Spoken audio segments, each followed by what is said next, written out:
everyone. Welcome to Bird in the Wings. I'm your host, Kelli Strickland. Today's guest is Neil Brookshire, who is an actor who makes his home in Egg Harbor and maybe spends in a usual year spends about half his year in Egg Harbor, has appeared frequently at Peninsula Players, and then works in other regional theaters around the country, which is why I say he spends maybe half the year in Egg Harbor. And Neil and I have a lovely conversation. Uh, some common themes come up again, those really influential high school theater teachers that seem to make appearances on this podcast. And also just Neil comments on his ability to stay creative throughout this pandemic.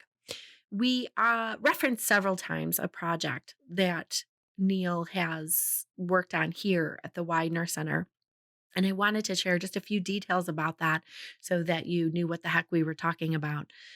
So, like all of the other stage actors in America, Neil has been without stage work since late 2019 in his case, and lost all of the gigs that he had booked for 2020.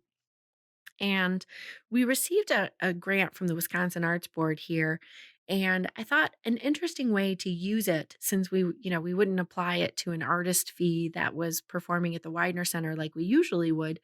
It would be interesting to invest that in a Wisconsin based performing artist to maybe help them further a project um, which would get them more work when the pandemic was over. That was kind of the thinking behind it.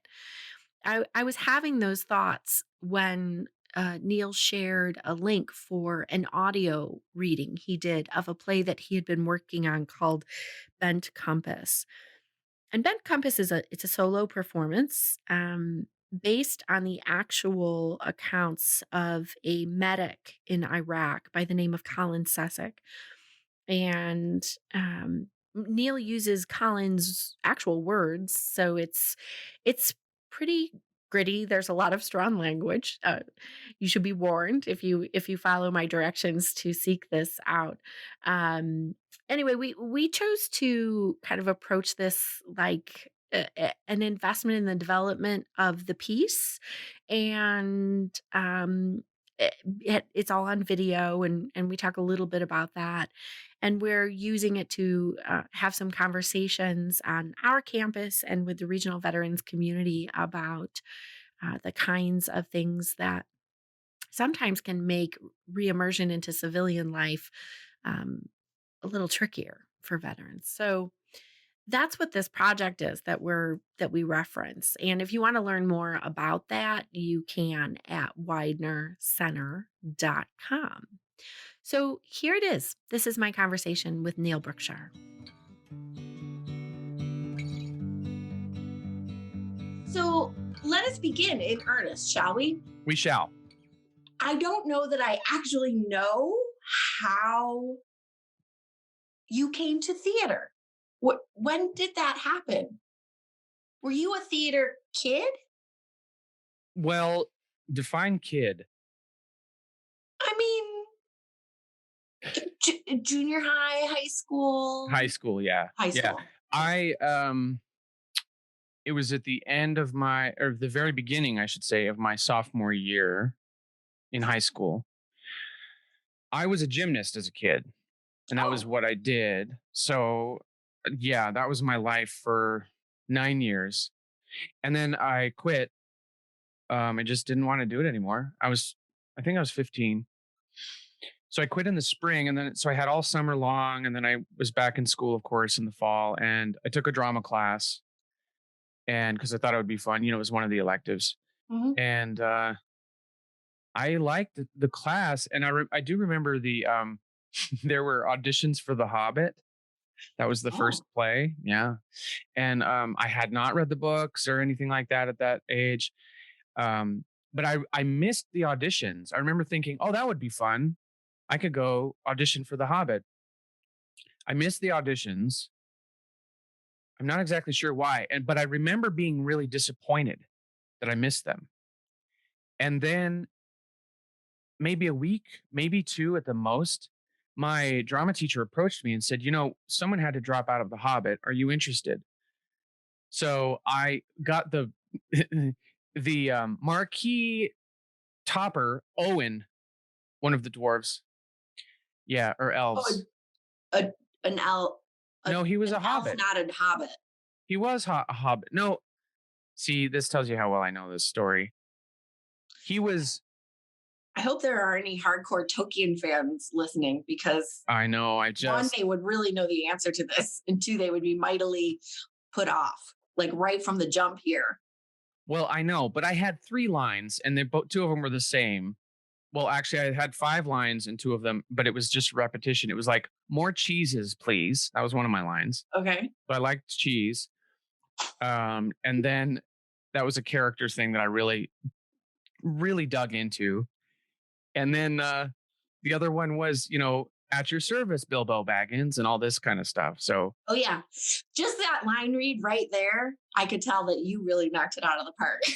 I did. I did. And what's funny though is I remember there's this part where we all go down over a waterfall or something, and we're all recovering, so we're scattered around on stage. And I remember being in rehearsals and being in performance and being really into that post waterfall tumbling area. Like, Well, and oh, as a gymnast too, you must have been so much better at it than anyone else. Like, did you oh work yeah, in any my mind I was like, tricks? yeah, I did double somersaults and there was a twist in there and stuff. And then yeah, it was so that's how I got into it. And then after that it was pretty quick.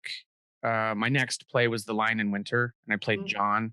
yep. And I was very lucky though, because I had 2 fantastic drama teachers that year. And then one of them, Ron Woods, he moved kind of back home. He's from North Carolina. Um, he moved after that, but then my other teacher, Debbie, she was there for the rest of my high school. I'm still in touch with both of them. They were fantastic. So I was really lucky in being inspired. And also, they were very good actors. They were both in The Lion in Winter. So she played Eleanor of Aquitaine and he played Henry II. So it was kind of this, you know, sort of a really kind of intense, unusual sort of training for a high school kid to suddenly Yeah. just be with, these very good actors. So that's how I got into it. That's interesting. We did a production like that when I was in high school that some of our uh, high school faculty or high school teachers were also in the production with us. And at the time, and they didn't do that for every production by any means, but they did it for this one, and it was really a great experience overall. And then, later in my life, I got into arts. I was a teaching artist and, was working with some of the arts education programs affiliated with different theaters in Chicago. And I started to become sort of suspicious of adults who would put themselves into children's programs that they were doing. I was like, you don't really need that stage time. It's about opportunities for young people. I mean, maybe high school is a little different than like 8-year-olds. Yeah, I think so. And plus, with that play, everyone was pretty much age appropriate, except for to play Eleanor of Aquitaine and Henry. If you have actual adults playing those roles, of course, then you have these kids. We were pretty close to the age of those actual characters. So I think that was one of the reasons they did it. But yeah, Yeah. I'm with you. It can be strange, but it really, I learned a lot of valuable acting lessons in that process. I also learned a lot about artistic temperament and, the varieties of that. But I can't speak highly enough of those 2 teachers that I had. And that really formulated I don't want to say aesthetic, that's not the right word, but that really formulated kind of a work ethic and a curiosity, and I think a high bar too Yeah. for what theater could be in my mind, if that makes any sense. Well, and the notion that you take it seriously, right? It's Yeah. that it's something that requires discipline, and it's not a lark. And I think that sometimes when you don't have those really terrific theater educators, and there are so many working in high schools across the Mhm. country. I mean, I'm not sure I've interviewed a theater practitioner for this podcast that hasn't talked about having educators in, high school that were really formative. But I think when you see an adult who is like kind of creating the space for you to, like I said, take yourself seriously, take it seriously, and it's a lot of responsibility, actually. Yeah, it is. It is. And Ron, who played Henry II, he also directed it. So he had even more responsibility. So he's not only trying to direct himself, and he had a high bar for himself, but he's directing the play. And, so, and plus they're teaching full time. So, it's like, do you people sleep at all? And like, no, we don't.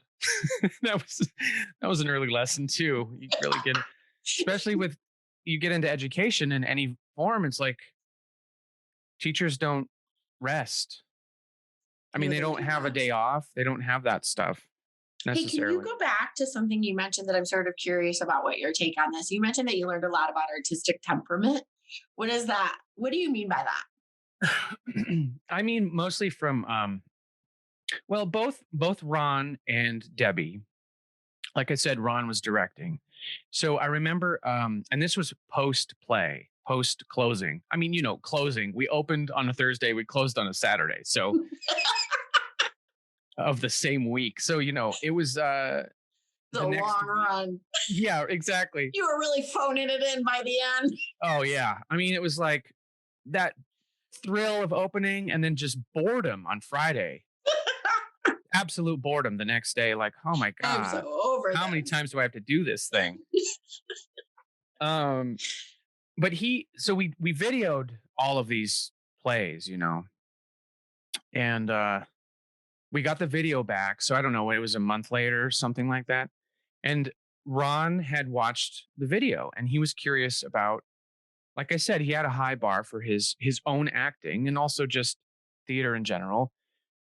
Um, he's really one of those people. He's retired now um, from teaching, but he's really one of those people. For example, side story: there was a mural on our drama wall, and it was this figure of a kid or someone acting in front of a kind of a auditorium, sort of Greek sort of theater kind of setup, and the little painted at the bottom was "Act well your part, for there all the honor lies."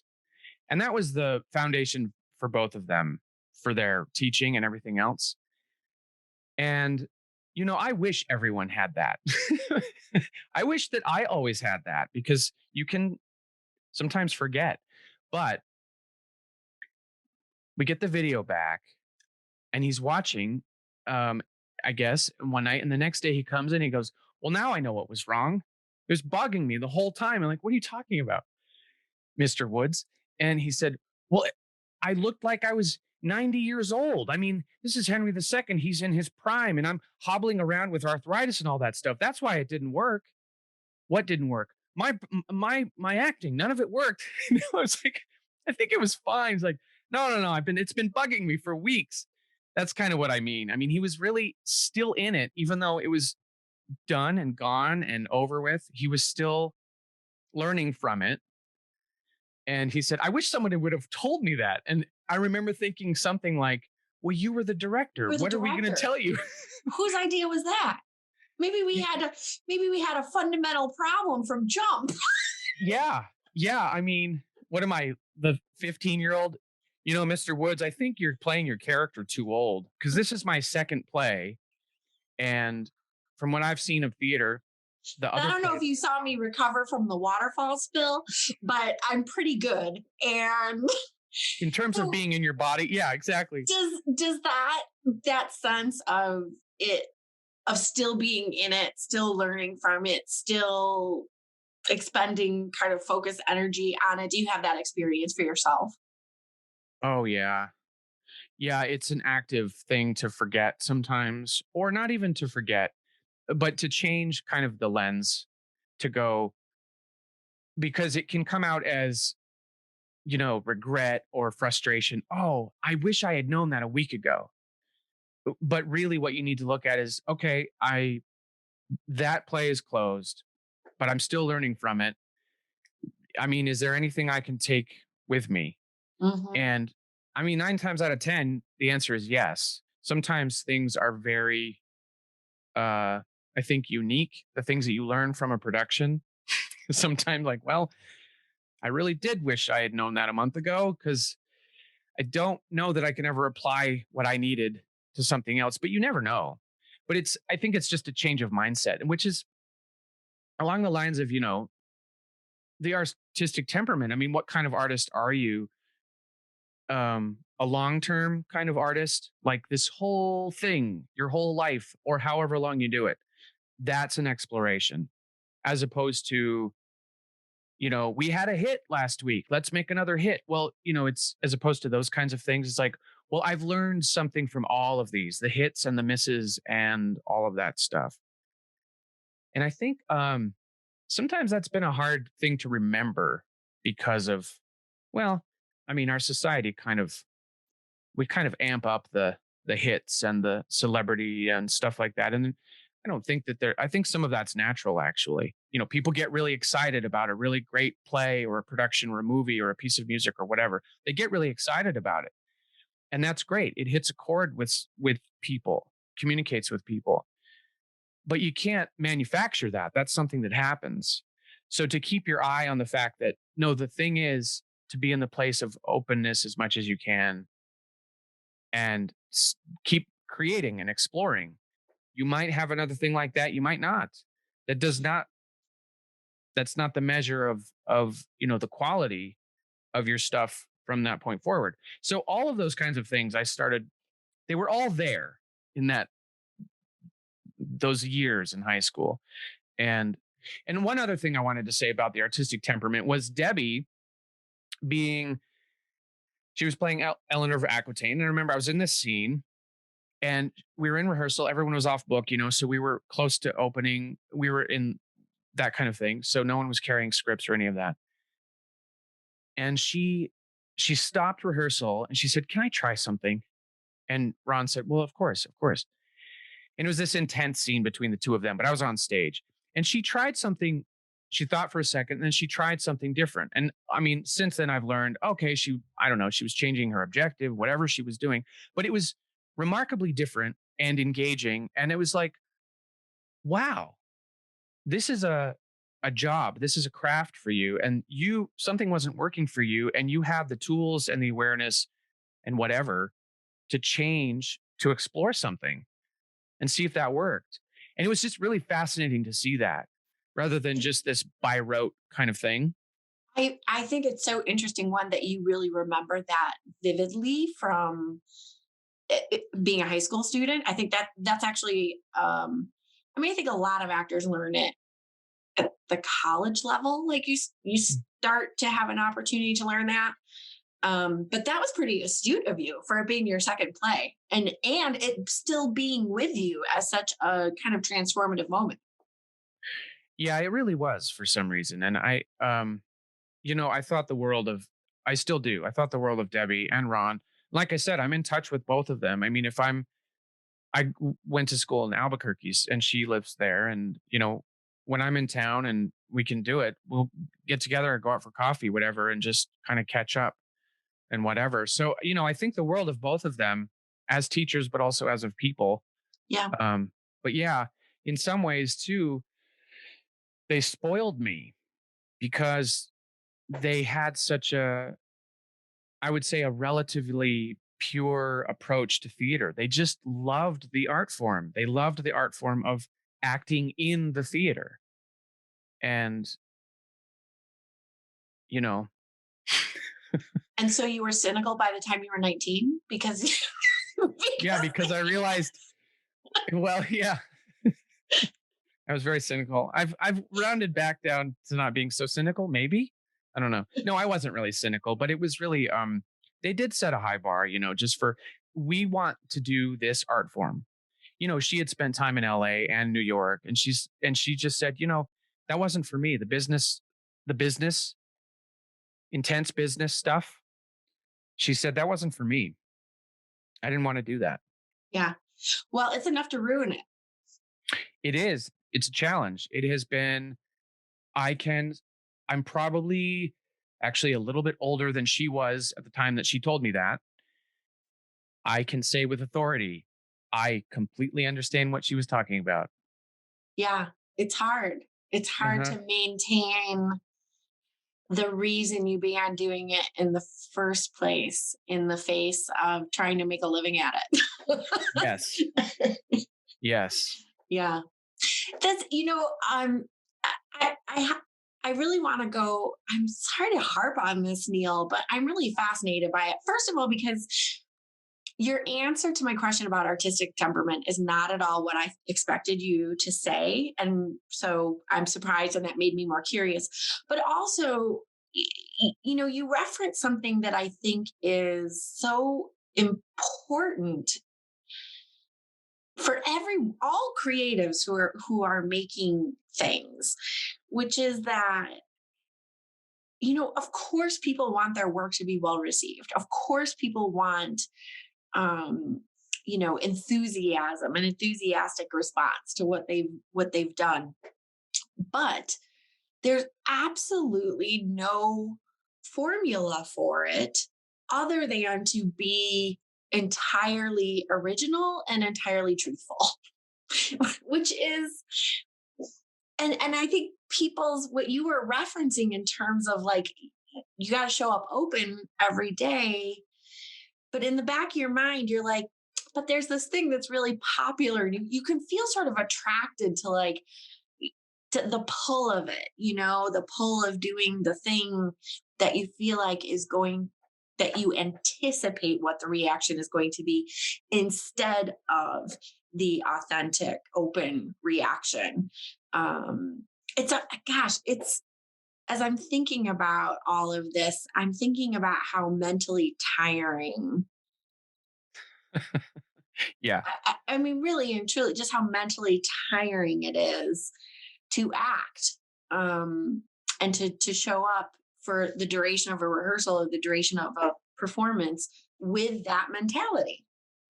Yeah. And I mean, stay right here now. I fail half the time in having that openness. I mean, it may not appear that way. I certainly hope it doesn't. But, life is challenging for everybody in one way or another. And some days are better than others, of course. Um, so I say that as kind of a goal, a personal goal that I have, but certainly don't always achieve. But yeah, it is very seductive to, I mean, I watched this short video uh, with Walter Mosley, who's a writer, Mhm. great writer. He was actually he was supposed to be here for Untitled Time. He finally did come, actually, for Oh, Untitled Town Book and Author Festival 2 years ago. I think there oh, was a big cool. snowstorm and he came later. Oh, okay. Sidebar. Walter Mosley was in the area recently. Oh, that's fantastic. Yeah. Yeah, I haven't read a ton of his stuff, but what I have read is I've absolutely loved. And listening to him talk, he's just an incredible, incredible guy. Um, he was talking about writing, and he was saying, you you can't read a book and like whatever, Tolstoy, whatever. You can't read a book like that and compare your own writing to that. Because first of all, if you've just finished a first draft, that's a first draft of yours. You're reading Tolstoy, that's maybe a 50th draft after 50 years of writing or whatever it is. So they may know things about writing, they know how to put things in place, that you haven't yet discovered. And there's nothing wrong with that. But the point is, you can't compare where you are with what is out there and what is of import. But it's very seductive to do that. Yeah. And it's very hard not to do that. And to, it's very hard to disassociate popularity with quality and success. define that for yourself, success, what does that mean for you? Mhm. It might mean, hey, I made it to rehearsal 15 minutes early every day. I'm a success. That, you have to set your own goals, whatever Right. those are. But yeah, it's a challenge. I mean, I say this like you know, it's something that I decided in the past and can just do. No, it's an everyday kind of thing for me. Um, I heard a similar, I wish I could remember who it was. Uh I think it was not, well, I don't remember, but some conversation among smart artistic people talking about the inclination for songwriters that when they're deep into the listening of another musician, songwriter musician, that they'll start to find their own work sort of sounding like that. But it's such a, there's so much to learn, right, from another artist, and we know that you do pick up things along the way from other artists, right? Whether you sure. sort of intentionally go about doing it or not, it just happens. But they were talking about like, uh, just go ahead and try to write that song that is absolutely the tribute to this composer, this songwriter that you're obsessed with in the moment, and just sort of get it out and be done with it, and then allow it to maybe become something else, or what have you. But it's a it occurs to me so often, there's with actors especially, there's so much technique, right? There's so much real skill building, whether it's Mhm. around voice, body, um, dialect, phrasing. I mean, there's a million, text analysis. There's a million skill building things that have to happen.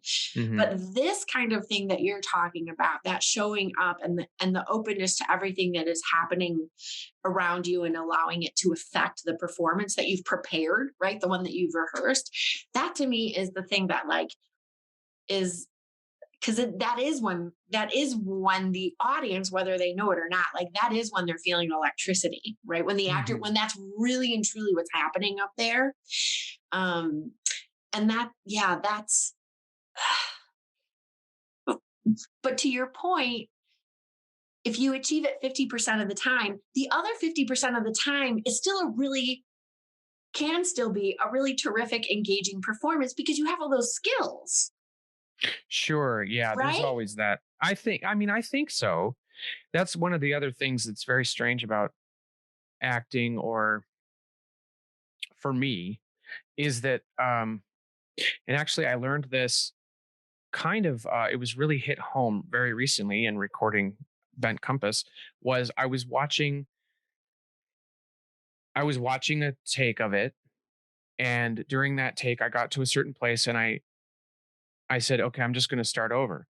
And I remember that I had the memory of doing the take and remembering how frustrated I was in the moment. I was flubbing words. I was not hitting this or that in my mind that I was supposed to be doing, whether it was my voice, my body, whatever, getting my point across, connecting with whatever. I just remember feeling like this is all off. This is all wrong somehow. And so I had that memory, and that's why I started over. I said, I'm just going to start over. Well, when I was watching the take, I was watching it going, it was fine. I should have kept going. And it's not that it was better the next time I did it. It was different. And that's one of the challenges of being an actor, I think, on stage, because you most of the time don't see your own work. Yeah. And I'm always, I don't know if amused is the right word. I am perplexed in how to answer this question. Like, well, how's rehearsal going? Well, it's going. I find myself just answering the question very mechanically to people who are asking, like, well, is it going to be good? I have no idea. I mean, what do you mean? It's like, well, I literally, I don't know how to answer that question because I'm in it. I can't tell you. I can tell you that this person is doing this kind of thing. I'm trying to do this kind of thing. We have this. I can speak in mechanical terms, or structure terms, or stuff like that. But is the play going to be good? Is the production going to be good? Um, you're going to have to come see it. I don't know. And Yeah. I have to admit, I'm always a little suspicious of actors, theater actors, who's like, oh, this is going to be a great production. Well, how do you know? Because you're in it. Unless you're like, have the one line at the beginning of the play and then you're out of it for the rest of it. There's, depending on how much you're in it, because there have been times where I've been, no, this is a very strong production. I have a very small role in it. I'm Yeah. watching most of the time and it really speaks to me. So that's why I'm calling it a very strong production. But it's one of those things. Um, you just never know. And it can be Also, infuriating. but also it would be nearly impossible to keep on keeping on if you were convinced it was a disaster. Right? Like I think there's almost a like you have to you you almost have to believe in the potential and the possibility no matter what, right? And I agree. Yeah. it, because if you didn't, oh boy, how miserable you'd be. Oh, yeah. I mean, that's a really good point, which goes back to kind of the thing of setting goals for yourself and what are you getting out of this art form and this pursuit? And, you know, why do you do it to begin with? You have to, because if you put it all on the quality, the supposed quality of the production, you know, if it's going south, and they do, everyone experiences it. It just happens. Really, no one's to blame other than we're all human. It's going to happen. So if you put all of your stability on something like that, you're in for a really rough ride, Yeah. even rougher Well, than it and it normal. also the potential for it happening. Theater productions run through so many filters. It goes through so many creative lenses before it arrives to an audience. Hmm. And yes, a director has the overall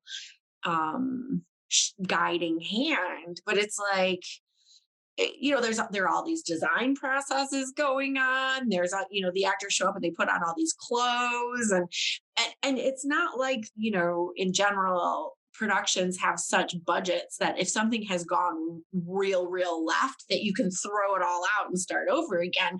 So I mean, certainly there have been instances where like a production got into tech and it was like, what is this physical contraption? What is this? Right? Like, and I've watched technical processes where I was like, this lighting is terrible. And no matter how many notes are given, no matter like it's just not getting any better, right? Things just go, there's so many hands in it. Hmm. I just was having a conversation about how theater is always the slowest to respond to like global issues or to kind of pick up on the trends of a genre, like a movement, an artistic movement, because it's so many people that have a say in it. So to get consensus about taking things in a new direction or exploring something new, it's actually quite tricky. You Oh, need yeah. a That's a really lot interesting of point. people to Yeah. buy into it.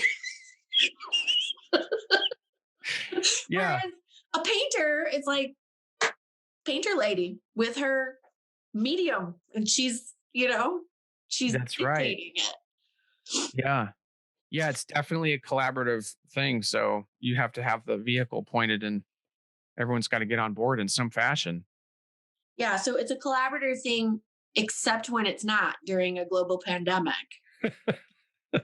um so I want to ask you about this because you're coming off this experience, um and the experience hasn't like sort of fully culminated, because nobody's really watched it yet. But because of COVID, you and I have, I was going to say we collaborated, but we really didn't collaborate. Like I asked you to kind of breathe more life into a project you were already working on. Hmm. And because of our circumstances, there's no live audience. It's through lenses. It's edited. Like it's not television and film, right? You very intentionally kept it Hmm. It's a stage play. It's a stage play in spirit. It's a stage play in look. You didn't try to make it anything else. Um, how and you were kind of in it and with it for a long time. So how did that feel to do that? And what did it make you think about being an actor? Did you discover new things? Like, was the experience just terrible? Like, did it just make you miss everything more? What happened? Oh, so many questions. No, good questions. What it made me think of as being an actor? Well, it was kind of. I'll start with that one. It was very much a rehearsal process plus tech.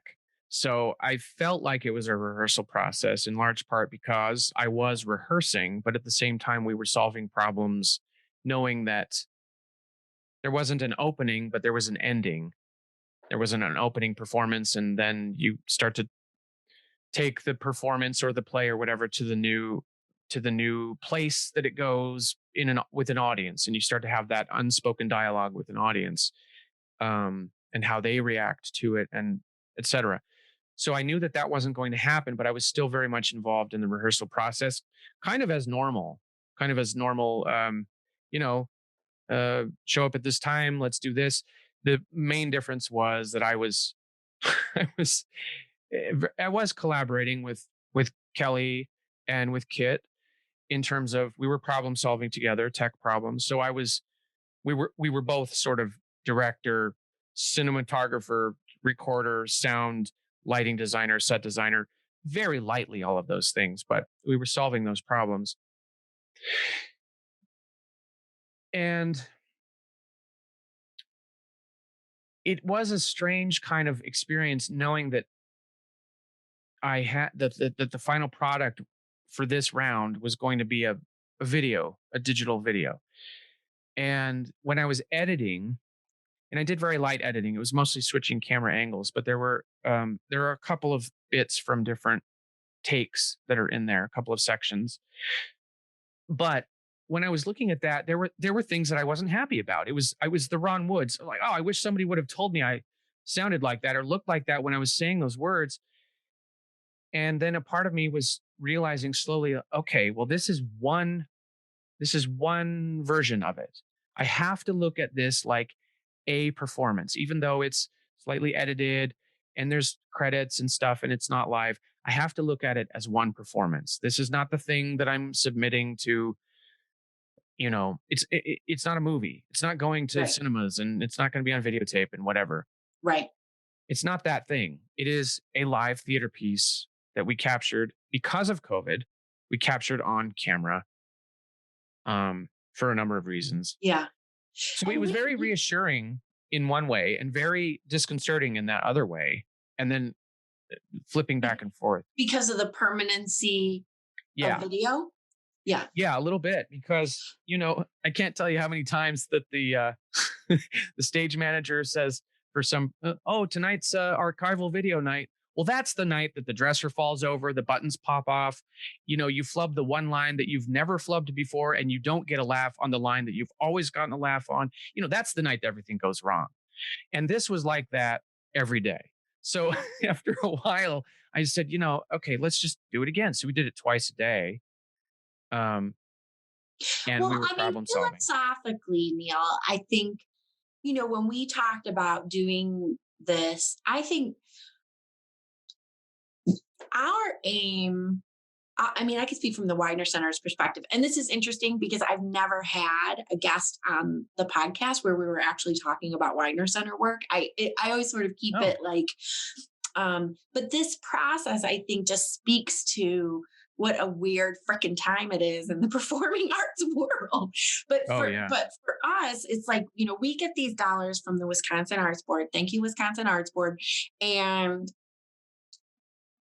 I felt like the best thing we could do with them was to invest them into a Wisconsin performing artist, a Wisconsin-based performing artist who could use the project to further something that might create opportunity for work post pandemic. Like that yeah, was that was philosophically, and yes, of course, along the way, we want to share something about, and that's one of the reasons, like, there are these community conversations. There's this conversation where we talk about the process. There's all this other stuff because the performance that will stream is not the end all be all, right? That educational performance is not that. That's It's just a part of this process. Right. And so I feel very grateful to you for being game to do it, because I think creating new work with this much, I mean, not that there's like thousands of eyes on it, but it's still attention to something that is in development, right? That's Sure. nerve-wracking. It is nerve wracking. It does touch on a lot of nerves. I have this weird. I'm actually quite a shy person in many instances. I don't. Um, it doesn't fit very well with being an actor a lot of the time. Um, A lot of actors are introverts. it's true. It's true. It's a very strange kind of paradox, but yeah. So it's a little nerve wracking, but also to your point about the furthering the work. Since I mean, I think it's been as many weeks since I finished shooting this in the theater as I spent in the theater working on it at this point. And I can honestly say that, I wouldn't be, of course, I'm stating the obvious. I wouldn't be where I am with the project now if it weren't for that experience. So, regardless of how maybe there were in the moments of the video, like, oh, I wish I had, just picked up the pace there or done something, it's like, that's why did I would do, just the self criticism that you have when you have a chance to see yourself that can happen. All that being said, if someone were to call me and say, "Hey, Neil, can you do this play in a week?" I'd say, "Yeah, I can. Actually, I could say with confidence, absolutely, I'll have that. I will be ready in a week." And I wouldn't be in this place if it weren't for this. So it's always that difficult kind of you know um, growth process to bring new work. So it is nerve wracking, but it's also very satisfying. And all of the stuff that you were just mentioned too, the community outreach and this kind of stuff, this dialogue that we're trying to open up with the community based on the piece and what it is, that's very different too.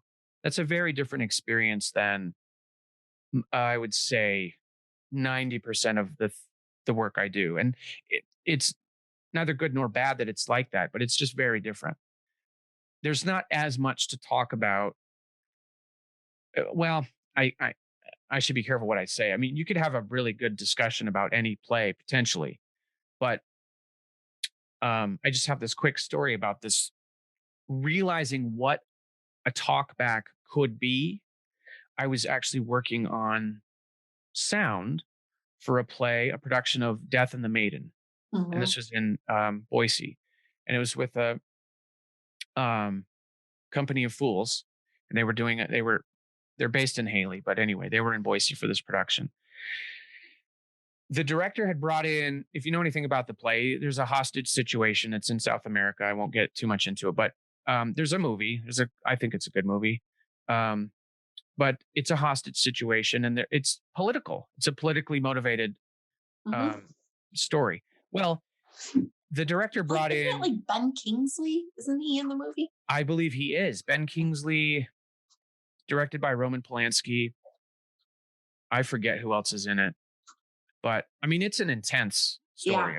Three per, I had to read it at one point during my education, but that's kind of all I remember. Super, super intense.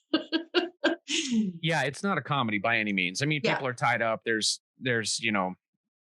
torture. There's all kinds of stuff. Yeah. So the director brought in some from the community, some kind of expert on South American politics and government and political science, and also someone from, I believe it was someone who dealt with, or at least studied or something, trauma, political, trauma, all of these different kinds of things. So we had this talk back, not with the actors about what's it like to be an actor and stuff, which has its place, of course, but it was a talk back about the themes and the subject that the play brought up. And I remember, you know, it's so simple, but it's really opened my eyes to the potential of the function of theater that I think sometimes gets obscured, can.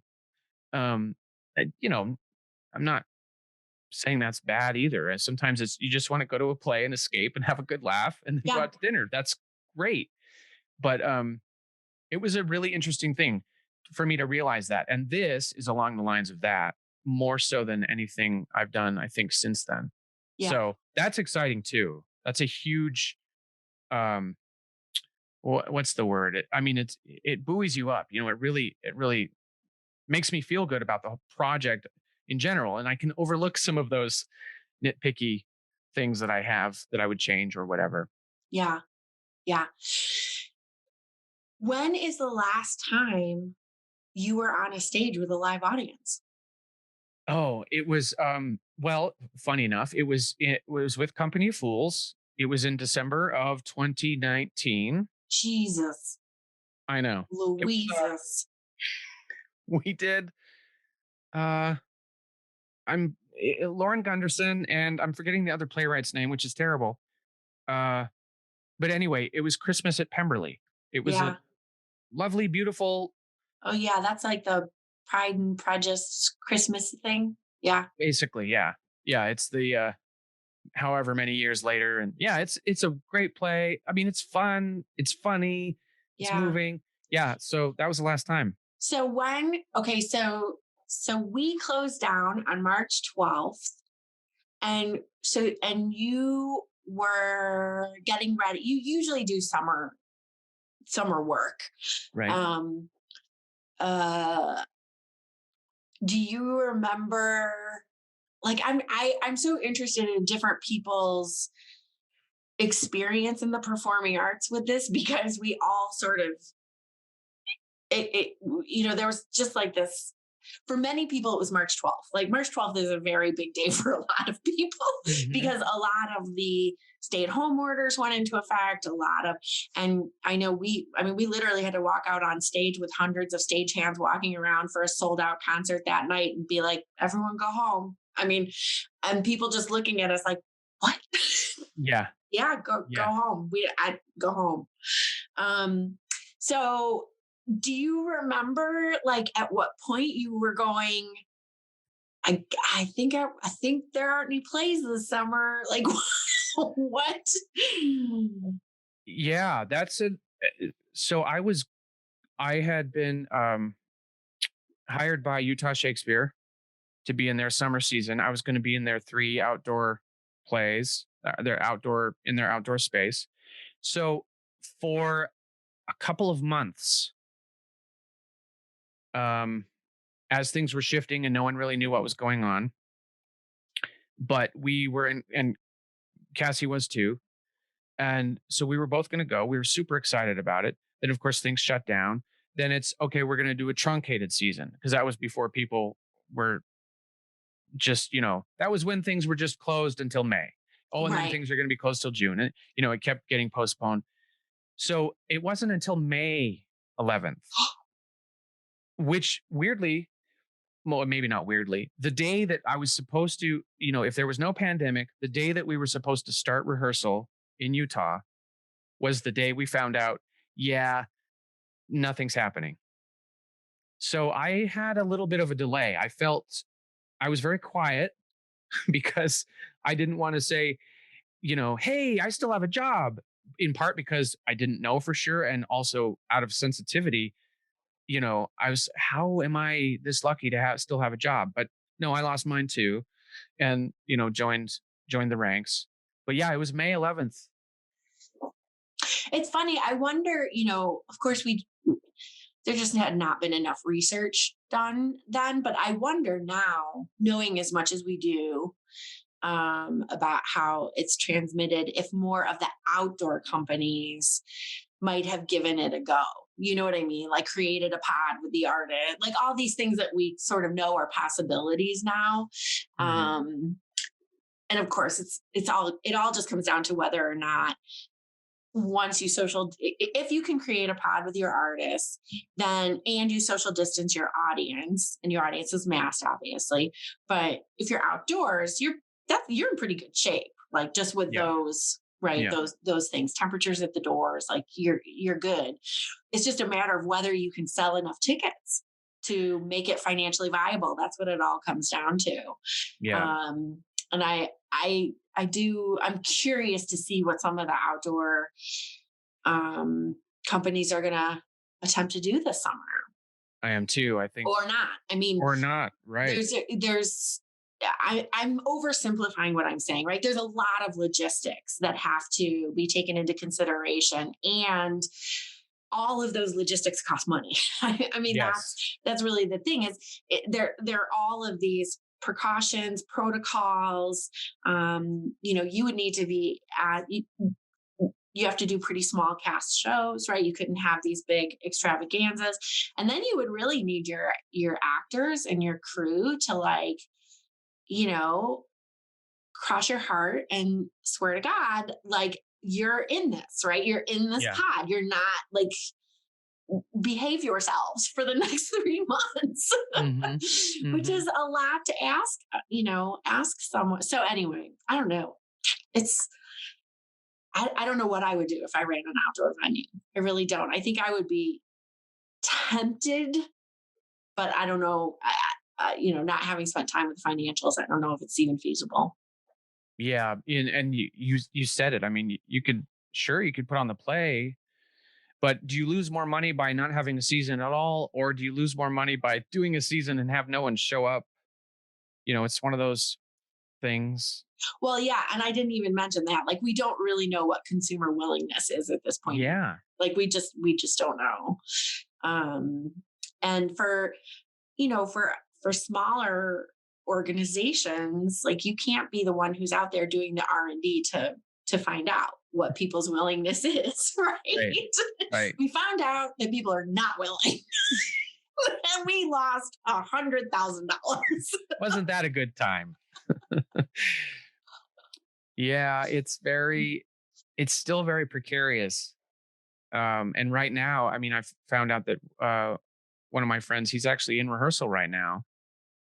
They're following all the protocols, but they're in masks all the time and et cetera, all the things that they're supposed to be doing. And that's good. And a part of me that tells me, oh, people want to they're okay. They want to put on theater. They're willing to do what they need to do to make it as safe as possible. They're going to do it. There's another part of me that says, do I want to do theater with a mask on, or do I want to wait a little longer until that's not a requirement? Because it's just, it's still crazy. It's still nuts. And, Yeah, but I I think people want, at least they want to do it. The, the question is, I think some people want to go, but everyone has different comfort levels and beliefs about all of this stuff. And yeah. So can I ask you, you are a person, and I don't want to make too many assumptions here, no, go for it. That's but always fun. you are a person who from my perspective, and we're friends. I can say that. I think, right? We're friends. Yeah, absolutely. Okay. Yes. You That's not have an assumption. you have managed to stay creative and stay you are still making things and doing things and writing and making short films and making short silly films and making short haunting films, and I mean, like, you are just you seem to be one of those people who has able to hold on to that. And I know I have a lot of other friends who are actors and have been out of work for going on a year now, who that has not felt, it has been very difficult for them to tap into that. How is that true? Am I accurately reflecting that? And is it difficult for you? Are you finding it that it's coming quite easy? And Well, no, you are accurate. I mean, I do have a lot of interests. I like to draw. I've always liked to draw ever since I was a kid. So, um, I I've liked to write also since I was a kid. I never really thought about it. I just like stories, Um, that stuff takes time. So a lot of it is just weirdly, I've had a lot of time, and sometimes it's been not great. But in other ways, it's been good for me because I remember last summer, I think it was in June, I said, okay, I have a lot of time, and so what can I do? What have I been wanting to do for a while and always kind of put off for good reason? You need to work, or you have I'm not complaining. Like, I have a theater job coming up. I need to put my time into that. I can't be writing stories. But suddenly that was all taken away. A major portion of my time that I spend was whoosh, gone. No auditions, no scripts, nothing. And that's sort of changing now. I mean, there's a lot more readings, even online and stuff like that. Um, but a lot of it was just time. And I was always a kid, as far as I remember, I was never really that bored kid. I was always the kid who was found something to do. Yeah. So, I mean, I think I have a very active imagination, which helps. And so I haven't found it to be a huge struggle, but in part because I've always had these side things that I've carved out time to do. And then suddenly I was able to carve out more time. And as things are shifting, as auditions are starting to open up, I mean, not in person or whatever, but you submit for things. Um, it's coming back to me like, oh yeah, that's I could do that, and that, or I could write for 3 hours. I can't necessarily do both. I mean, you figure it out, but I can't necessarily do both. Certainly not at the same time. So yeah, Yeah, because it's that you just writing would be probably not a very successful audition. no, I don't think so. Nor a very successful or compelling short film. But you never know. I mean, but it's yeah, so there's a there the collaborative nature of theater, or what limited screen work and stuff that I've done is also very collaborative. The collaborative nature of those art forms are it's fantastic for a lot of reasons. You make great friends. It's good times. It's good times with good people for that's the hope, at least. And for the most part it is. The solitary nature of painting or drawing or writing is also very, very appealing to me. And I just, I have to find that balance. I don't depend on one. I found that I need both. So I can't depend on one too heavily. So, or I sort of lose, sort of lose some of my joy, which sounds like a weird thing, but Why is that a um, weird thing? well, I mean, it's like, it sounds like an unfounded complaint, like, oh, poor you, you can't do this, you can't draw a little picture of a whatever. I mean, it's silliness, but it makes you feel good, so you like to do those things. um but no, I haven't had too much trouble. I've been quite productive, uh getting other things done, which has been nice. Yeah, yeah. It's I think that there are variations on your experience, whether it's related to artistic endeavors or not. I think a lot of people are kind of marveling at the way some people have, you know, adjusted to our new normal in a way that's just allowed them to do things that they've always wanted to do, or whereas other people have really struggled and understand. I mean, they're both understandable. It's just Sure. I know my experience is it just kind of depends on the day. Some days I'm like, look at I taught myself to knit. Look, this scarf is 13 feet long. Right. And then other days it's like I can't read. Like I I can't bring Right. myself to read. Right. I certainly have So those days too. yeah. So here's my last question for you. And this is a theme that runs throughout the podcast because one of the things I set out to do in making this podcast was to talk to people who lived and made their work in Northeast Wisconsin. And I Hmm. think that um And I know you make some of your work not here, but you also make some of your work here. Um, what is it about this region that keeps you here? I mean, it would be very easy for you and your partner, who is also a professional actor, to live in Chicago or live in New York, or live in the places that people live. Um why have you chosen here? It's a great question. I I think a lot of it, I theorize about myself a little bit. I was born in Laramie, Wyoming, and I grew up there for the first 12 years of my life, pretty much. 2 blocks away from where I grew up, there were just, it was just open space. And I think it's been developed a little bit now, but the place that I call the Dirt Hills, that's where my, Oh, that's your production company. yeah, that's where I came with that. Cause I would go there, I'd ride my bike, I'd hang out with my brother. It was a very creative, just boyhood place. But you climb up this little hill and it's open space as far as you can see. I mean, there's mountains in the distance, but it's open.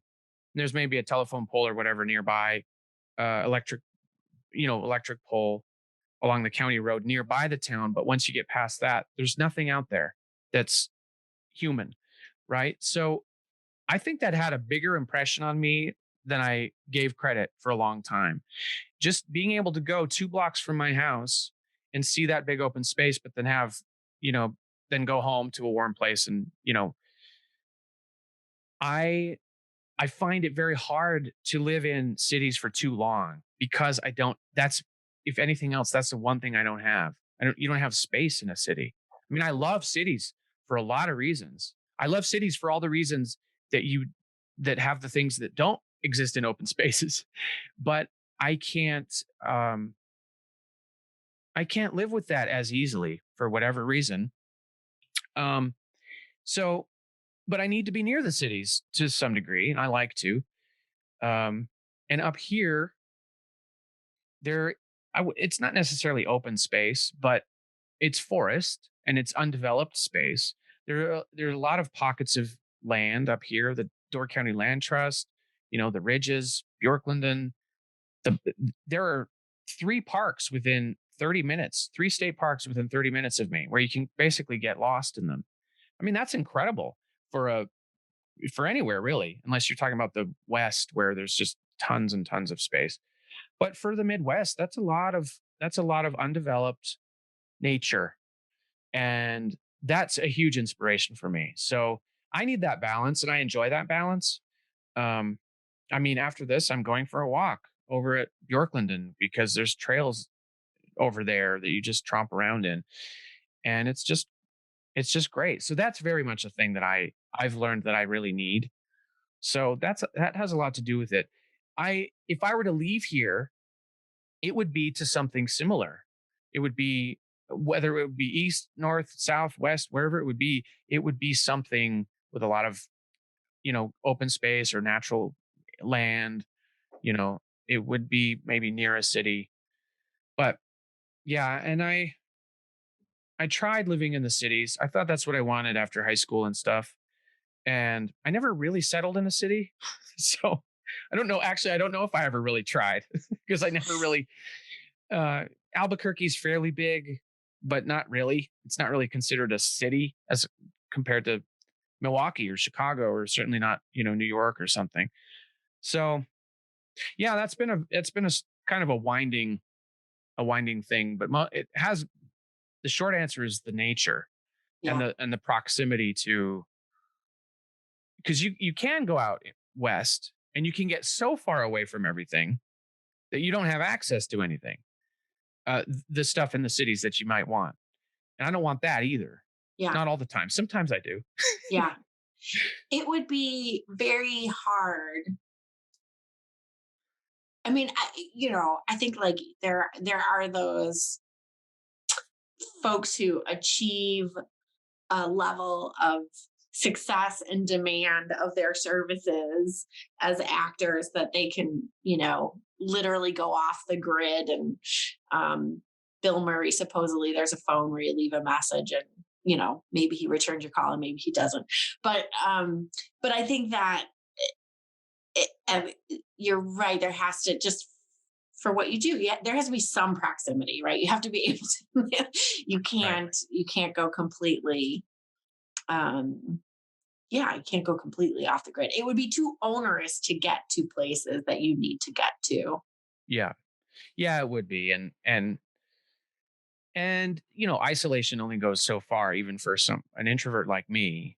I do need social interaction, and video conferencing is great, but it's not the same thing.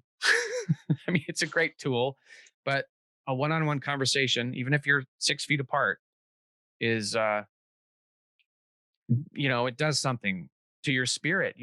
So it's Yeah, good. yeah, You can't be too far away. yeah.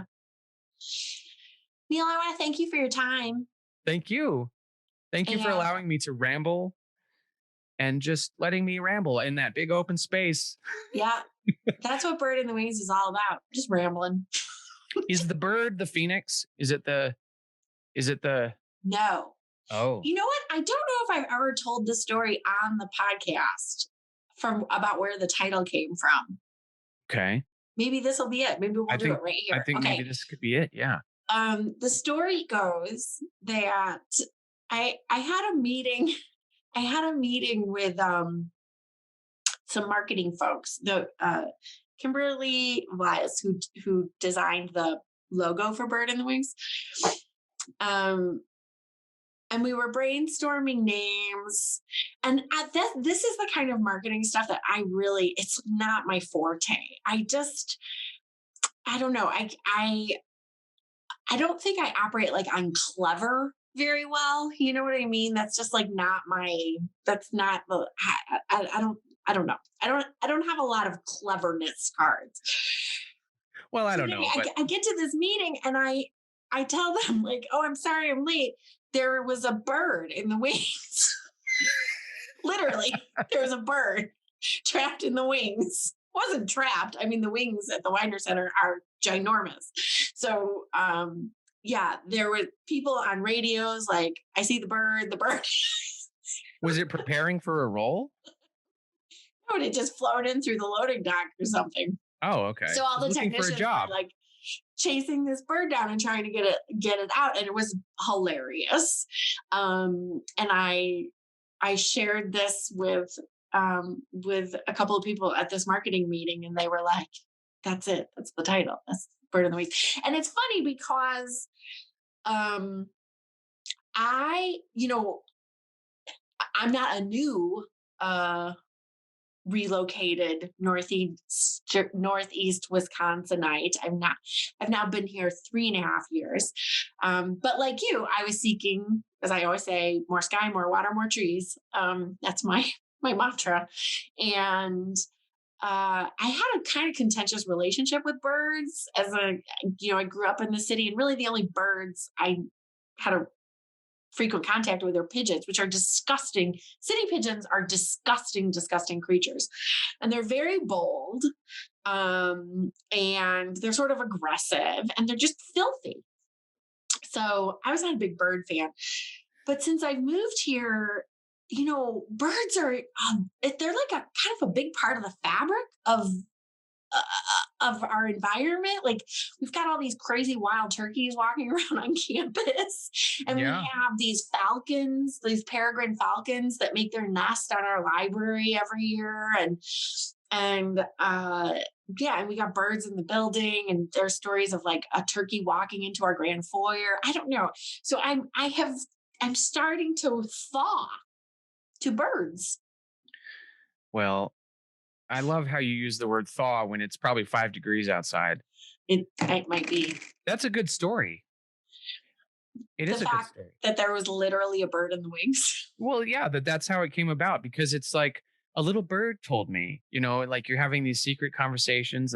But then I was thinking about it in the car the other day, and I thought, well, it's the phoenix, right? The phoenix is the mascot. I thought, is that the bird? So it's clever Am whether I the you bird? think so or not. Exactly. I think you're naturally clever. You're just not aware of it. That's what this is. I see. I mean, I did. I once they identified it as a potential title, I was like, oh yeah, that could be interpreted in a bunch of different ways. That's kind of fun. Did you properly compensate the bird for the title of your podcast? No, that bird got paid nothing. Well, That bird was successfully delivered to the out of doors again. However, okay. Well, that might be payment enough. yeah, right. Um, Thank you, Neil. Thank you.